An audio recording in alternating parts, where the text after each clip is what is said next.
Nag-ingon diri sa Hagay chapter 2. Nag-ingon siya diri verse 1 to 9. Nag-ingon siya diri ang gisaad nga katahom sa bag-ong templo. Sa ika-21 nga adlaw sa sunod nga bulan, gisugo sa Ginoo ang propeta nga si Hagay nga isulti kining mosunod ngadto kang Zerubbabel, kang Joshua, ug sa tanang mga Israelinhon, kinsa kaninyo ang nakakita sa katahom niini nga templo kaniadto. Unsay pagtan-aw ninyo niini karon kumpara sa kaniadto? Di ba murag wala na kinibili? Apan pagpakalig-on kamo. Trabahoan ninyo ang templo kay ako ang Ginoo nga makagagahom nagauban kaninyo. Mao kini ang gisaad ko sa inyong mga katigulangan sa dihang migawa sila gikan sa Ehipto. Ang akong espiritu magapabiling diha kaninyo. Busa, ayaw ka mo kahadlok.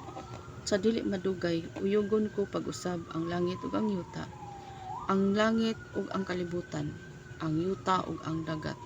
Uyugon ko ang tanang mga nasod ug dadon nila dinhi sa templo ang ilang mga bahandi. Busa mapuno ang templo sa mga mahalong butang.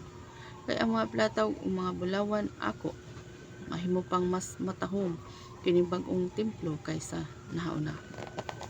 Ug hatagan ko og kalinaw ug kauswagan kining lugar. Ako ang Ginoo nga makagagahom ang nagaingon niini. Gitawag siya ingon nga gisaad sa Dios ang templo nga mas matahom pa kaysa una. Ug ang mga gitawag siya nga mga butang, mga bahandi dadon ngadto sa ug ang mga bulawan, mga mahalong butang dadon ngadto sa templo. Nindot kaayo ang templo sa umaabot kaysa nauna. So ang mga butang, mga mahalong butang, mga bulawan dalhon sa templo. No? Ang saad ni siya nga katahom sa bag-ong templo. Coming soon ni siya.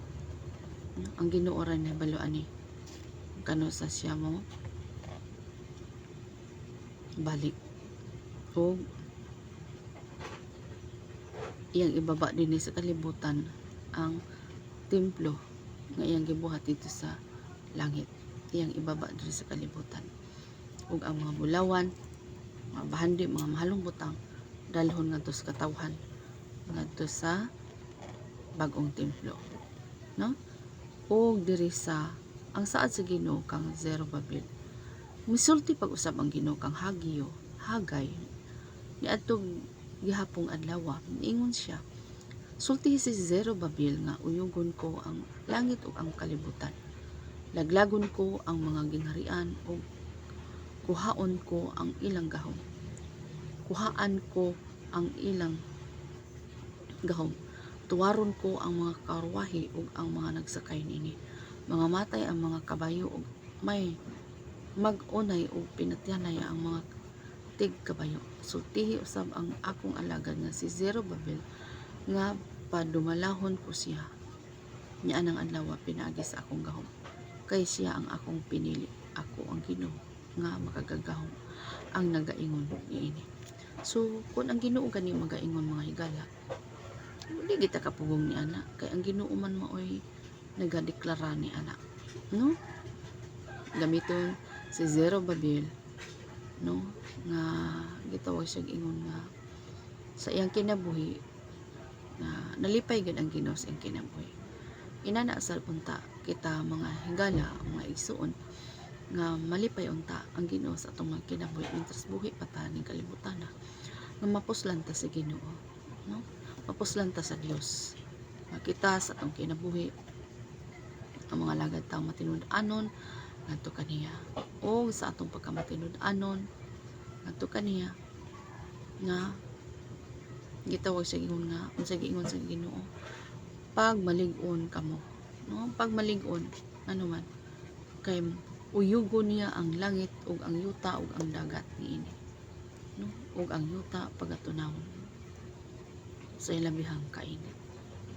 So mana sa katapos ang mga adlaw mani gi kay kini si Hagay usa man ni ka propeta, no isultihan sa Ginoo ug isulti ngadto kang Zerubbabel.